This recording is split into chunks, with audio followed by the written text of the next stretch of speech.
It's estimated that potentially up to 60% of the construction of Machu Picchu is underground, and these deep foundations were necessary to help with seismic movements and terrace drainage to make sure things would filter properly. For more than 100 years, the terraces of Machu Picchu have been admired as one of the greatest engineering achievements ever created by human hands. Ever since American explorer Hiram Bingham brought the lost Inca city to the world's attention in 1911, generations of historians, archaeologists, engineers, and travelers have believed they understood its purpose. The terraces were seen as elegant agricultural platforms carefully carved into the mountainside so the Inca could grow maize, potatoes, and other crops in one of the harshest landscapes on Earth. It seemed like a complete explanation, so convincing that almost no one stopped to ask a deeper question. Before we go any further, please subscribe to our channel and help us reach our goal of 1,000 subscribers. Now, what if these terraces were built for something far more important than farming? What if the most remarkable part of Machu Picchu isn't what rises above the surface, but the hidden system buried beneath every single step of the mountain? That question didn't begin to emerge until decades later, when modern engineers started looking beyond the visible stonework and examining what lay underneath. As they measured the layers beneath the terraces and analyzed how the mountain behaved, they uncovered evidence that refused to fit the traditional story. The deeper they investigated, the more one unsettling realization became impossible to ignore. The enormous engineering hidden beneath the terraces was far greater than anything ordinary agriculture could ever require. And once you understand the problem this mountain was actually facing, everything you thought you knew about Machu Picchu begins to change. The mystery starts with a question that seems almost impossible to answer. How does a city survive for more than 5 centuries in a place where, by every modern engineering standard, it should never have existed in the first place? Perched nearly 2,400 meters above sea level, Machu Picchu stands on a narrow mountain ridge with steep valleys dropping away on both sides. Beneath the city lies fractured granite, broken by ancient geological forces and constantly under stress. Every year, nearly 2,000 millimeters of rain soak into the mountain, creating exactly the conditions engineers fear most: water infiltration, unstable slopes, landslides, soil liquefaction, and eventually catastrophic collapse. If someone proposed constructing an entire stone city on a location like this today, many engineers would likely reject the site before the first foundation was ever laid. By every logical measure, this mountain should have been one of the last places anyone would choose to build. And yet, somehow, the impossible happened. Instead of collapsing beneath centuries of relentless rain, earthquakes, and shifting ground, Machu Picchu remained standing. More than 500 years have passed since its construction, and the city still clings to the mountainside with astonishing stability. While countless structures around the world have been destroyed by time, weather, and geological forces, this ancient city has endured almost as if the mountain itself had been persuaded to hold it in place. That alone should force us to reconsider everything we think we know about its design. When American explorer Hiram Bingham brought Machu Picchu to the world's attention in 1911, the explanation seemed straightforward. Flat land was almost non-existent high in the Andes, so the Inca simply carved terraces into the slopes to create farmland. It was a practical solution to a practical problem, and for decades, that conclusion went largely unquestioned. But as engineers and geologists began studying the site in greater detail during the decades that followed, cracks started appearing in that familiar story. The terraces were not merely piles of soil held back by stone walls. They were incredibly sophisticated engineering systems built with remarkable consistency across the entire mountainside. Every terrace followed almost exactly the same internal design, using carefully arranged layers that appeared less like traditional farming and more like components manufactured according to a precise blueprint. The uniformity was extraordinary, suggesting that every terrace was part of something much larger than simply creating places to plant crops. The deeper researchers looked, the more astonishing the scale became. To construct this network, the Inca transported hundreds of thousands of tons of stone, gravel, sand, and fertile soil high into the mountains without iron tools, without wheeled vehicles, and without draft animals. Every layer had to be carried by human labor, placed in the correct sequence, and repeated with extraordinary precision across more than 700 separate terraces. This was not the kind of effort a civilization invests merely to create farmland. It was construction on an industrial scale, demanding planning, organization, and engineering far beyond what most people imagine when they picture the ancient world. Then, another discovery made the puzzle even stranger. Machu Picchu was not built on an ordinary mountain. Geological surveys revealed that the entire city sits directly between intersecting fault lines, exactly where underground stress, fractured rock, and groundwater movement naturally become concentrated. Water continuously seeps through cracks deep inside the granite, slowly weakening the mountain from within. Modern engineers would see such a location as a warning sign, a place to avoid rather than develop. Yet the Inca deliberately chose this exact site for one of the most ambitious construction projects in their empire. That decision raises an extraordinary possibility. Perhaps they weren't simply building on a mountain. Perhaps they understood the mountain itself, recognized the forces hidden beneath it, and designed an entire city to control them. And if that's true, then the terraces surrounding Machu Picchu may never have been just agricultural fields at all. They may have been the visible surface of an enormous engineering system whose real purpose remained hidden for centuries.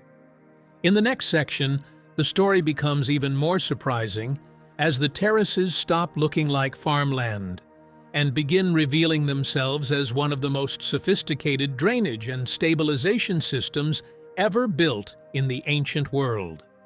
Now stop for a moment and consider what that really means. Imagine an entire civilization deliberately choosing one of the most unstable, waterlogged, landslide-prone mountains in the Andes, a place modern engineers would almost certainly reject, and deciding that this was the perfect location to construct one of the most sophisticated cities ever built. Not only did they build there, but the city has remained standing for more than 5 centuries despite relentless rain, earthquakes, and the constant movement of the mountain beneath it. That contradiction alone should force us to ask a different question.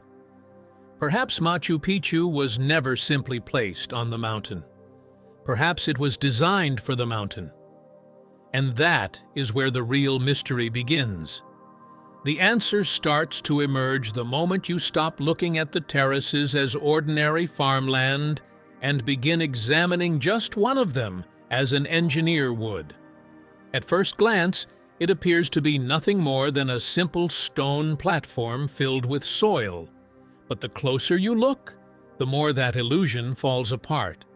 Hidden beneath the fertile surface is a carefully engineered structure made of multiple layers, each one performing a specific job. At the very bottom, massive rough stones create an open foundation filled with empty spaces that allow water to move freely instead of becoming trapped. Resting above that is a thick layer of gravel that spreads water across the terrace, preventing pressure from building in any one location. Above the gravel lies a carefully selected layer of fine sand, acting as a natural filter that slows the movement of water while preventing the upper soil from washing away. Only then, after all of those engineered layers have been assembled, does the fertile topsoil appear, the only part most visitors ever notice.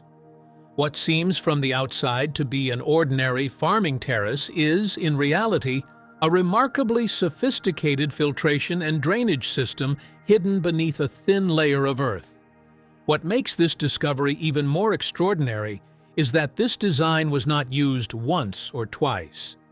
The exact same internal structure appears over and over again across more than 700 terraces covering the mountainside, each one constructed with almost unbelievable consistency. Engineers immediately recognized that this level of uniformity goes far beyond what would normally be required for agriculture. It resembles something closer to an industrial production process, where every component is manufactured according to a carefully controlled design. Even more surprising, researchers discovered that much of the gravel and sand inside these terraces did not originate from the mountain itself. These materials were transported from distant riverbeds and carefully selected before being carried high into the Andes. That detail changes everything. It tells us the Inca were not simply gathering whatever material happened to be nearby. They were intentionally choosing specific materials because each one performed a different engineering function. That raises an uncomfortable question. If the purpose was only to grow crops, why go to such extraordinary lengths? Across thousands of years of human history, civilizations have successfully farmed mountainsides using little more than compacted soil, simple retaining walls, and basic drainage. None of them invested this level of effort into what should have been ordinary farmland. Machu Picchu feels different. It feels overbuilt. It's almost as if someone installed an advanced water filtration system where a simple ditch would have been enough. Ancient civilizations rarely waste enormous amounts of labor unless they are solving a problem that cannot be ignored.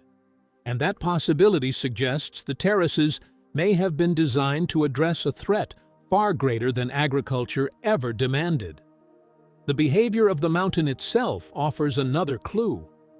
Researchers have observed that when heavy rain falls across Machu Picchu, water does not rush violently down the steep slopes, as it normally would in terrain like this.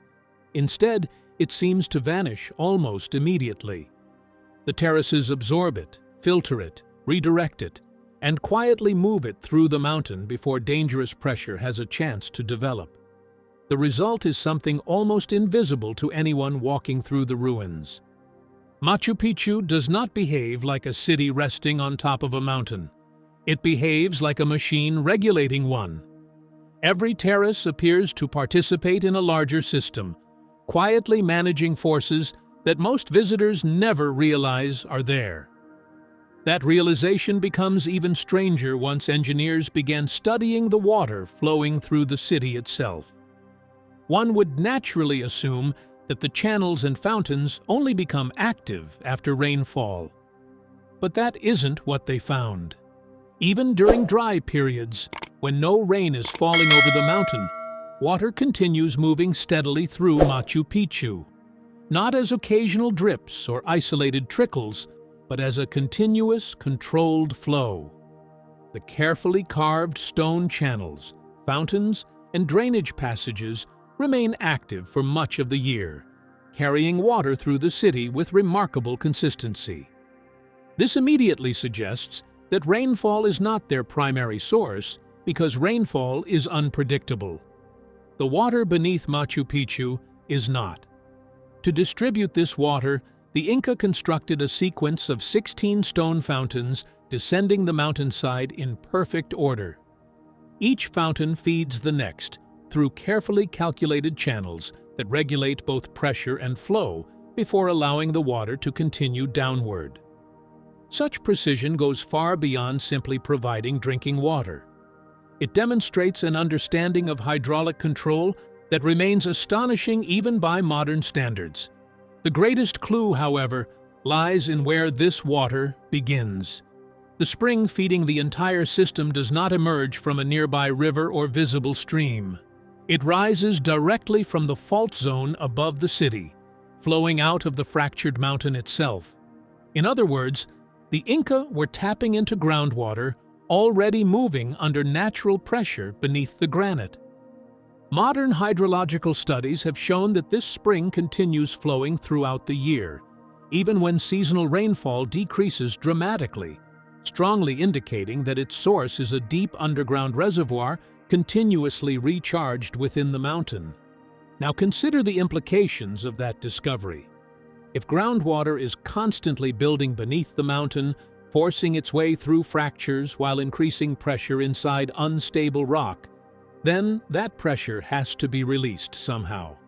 Otherwise, over time, it would weaken the slopes until collapse became inevitable.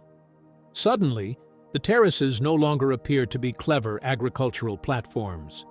They begin to look like a carefully engineered response to an invisible geological problem.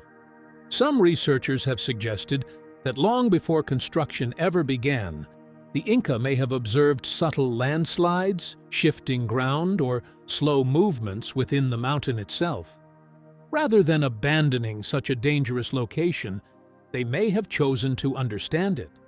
Instead of fighting the mountain, they designed an enormous network capable of intercepting groundwater, redirecting its flow, relieving internal pressure, and allowing the entire mountainside to stabilize naturally.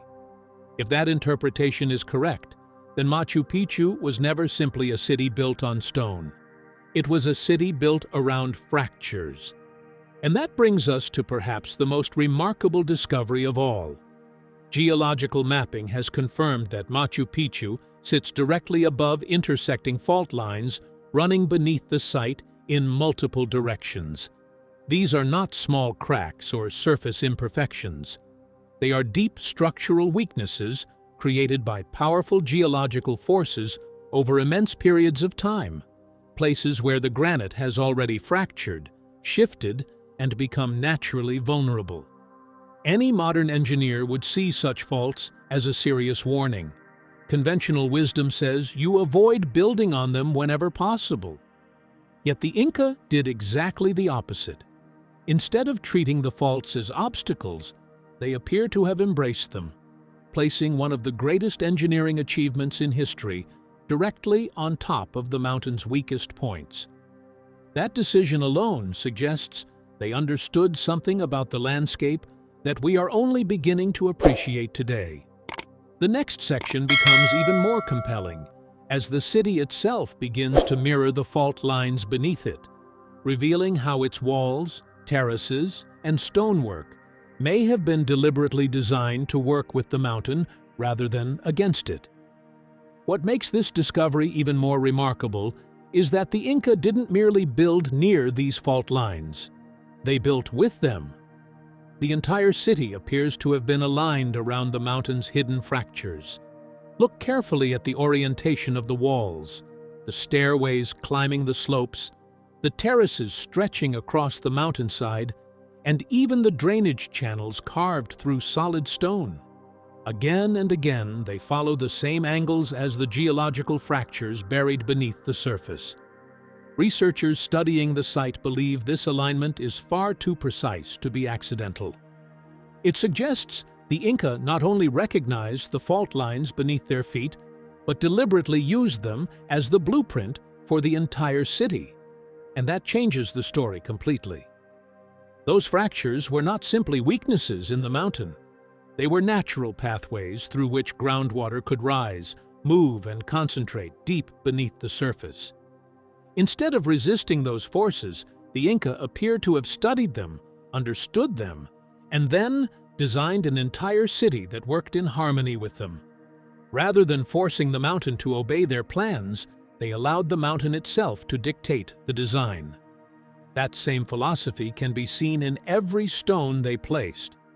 Unlike conventional masonry that depends on rigid mortar to hold walls together, the Inca shaped enormous granite blocks so precisely that each one locked into its neighbors like pieces of a three-dimensional puzzle. Their irregular forms were not signs of imperfect craftsmanship, but evidence of an engineering strategy. Without mortar, the walls could respond to movement instead of resisting it. During earthquakes, the blocks shift slightly, absorbing the energy of the vibration before settling naturally back into position. Instead of cracking under stress, the structures flex and recover. It is a level of earthquake resistance that continues to impress structural engineers even today. The terraces follow the same principle, extending across the mountainside in patterns that mirror the underlying fault system, almost as though they had become artificial extensions of the mountain's own internal framework. Every wall, every platform, and every drainage channel appears to work together as part of one enormous stabilizing structure. Some researchers have proposed an even more provocative idea. They believe Machu Picchu was not built on this location despite its instability, but because of it.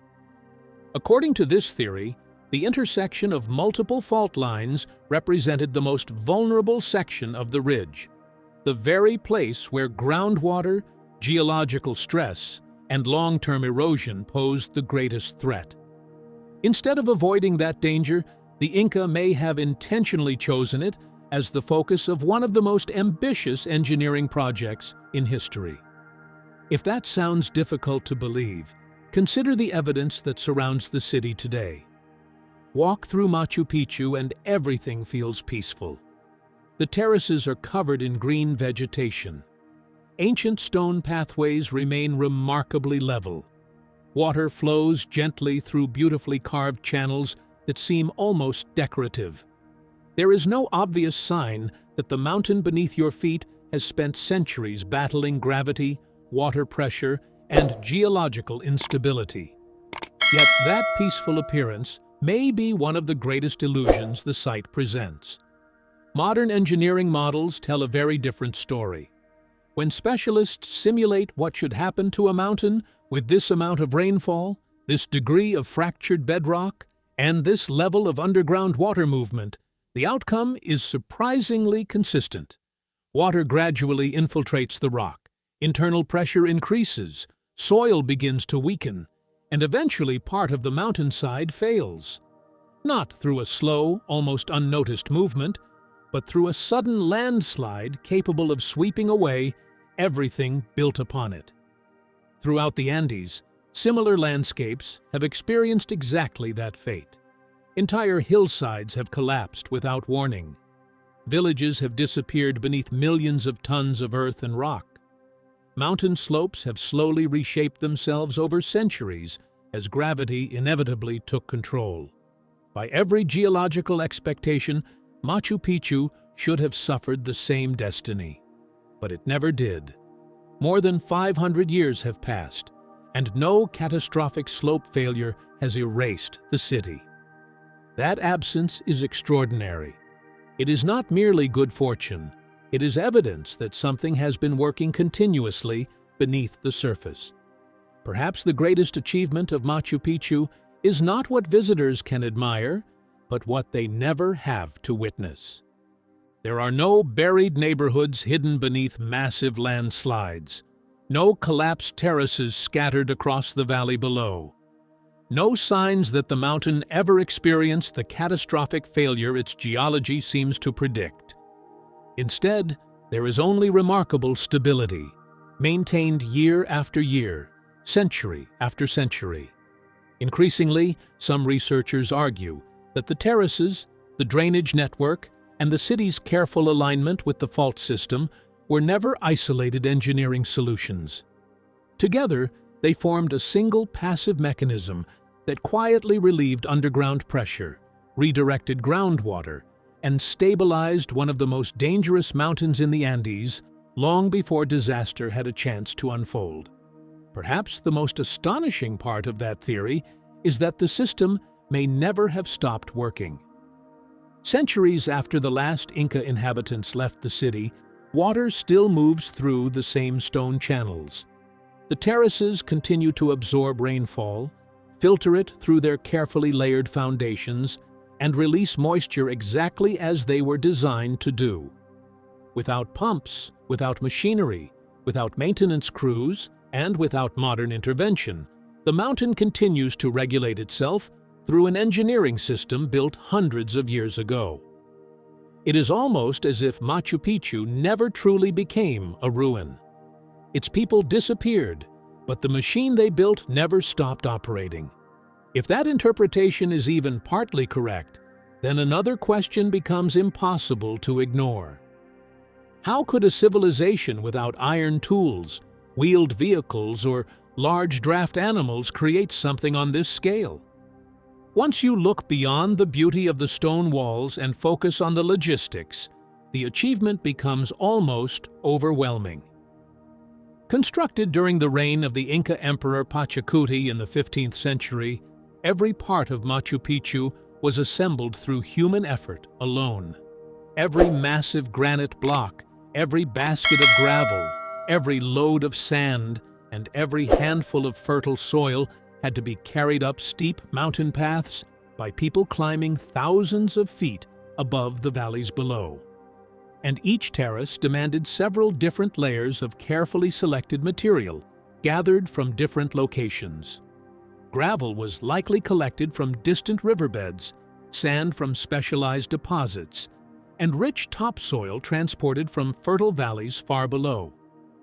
What seems like a single terrace represented countless individual journeys, repeated over and over again until an entire mountainside had been transformed. Not hundreds of trips, not thousands, potentially millions of separate journeys spread across years of coordinated labor. Yet moving materials was only the beginning. Every layer had to be placed in exactly the correct order. Every retaining wall had to follow the mountain's natural geometry. Every drainage channel needed to connect perfectly with the larger hydraulic network so that water could never accumulate where it might threaten the slope. This was not simply construction. It was coordination on an extraordinary scale. Historians often explain the achievement through the Inca labor system known as mita, in which communities contributed workers to state projects. Even so, Machu Picchu stands apart from almost every other project of the empire. This was not merely another road linking distant settlements, another fortress overlooking a valley, or another ceremonial center built for royal prestige. It was an engineering transformation of an entire mountain. Perhaps the most remarkable aspect of all is that the reward for such enormous effort was largely invisible. Most monumental projects deliver immediate results: greater harvests, stronger defenses, or impressive displays of political power. But Machu Picchu appears to have pursued something far more patient. Its greatest success may have been preventing a disaster that otherwise would have unfolded years, decades, or even centuries into the future. That suggests a civilization thinking far beyond the needs of a single generation. Rather than solving only